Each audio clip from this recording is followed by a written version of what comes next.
ஆனா எங்க அப்பா படிச்சு முடிச்சுட்டு வேலைக்கு போய் சம்பாதிக்கிற வழியை பாருங்க. வேற வழி இல்ல, பிடிக்கலனாலும் வேலைக்கு போய் மாசம் மாசம் கொஞ்சம் பணத்தை சேர்த்த பணத்தை வச்சு ஏதாவது பிசினஸ் பண்ணலாம்னு ஆரம்பிச்சா என்ன வேலை விட்டு பிசினஸ் ஆரம்பிக்கிறியா?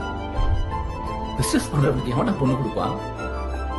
நீ முதல்ல ஒரு வீட்டை வாங்கு, அப்பதான் 4 பேர் நம்மள மதிப்பாங்கன்னு சொல்லி இருக்கிற படத்தை எல்லாம் போட்டு இனிஷியல் பேமெண்ட் கட்ட வச்சு வீட்டை கொண்டு வச்சுட்டாங்க.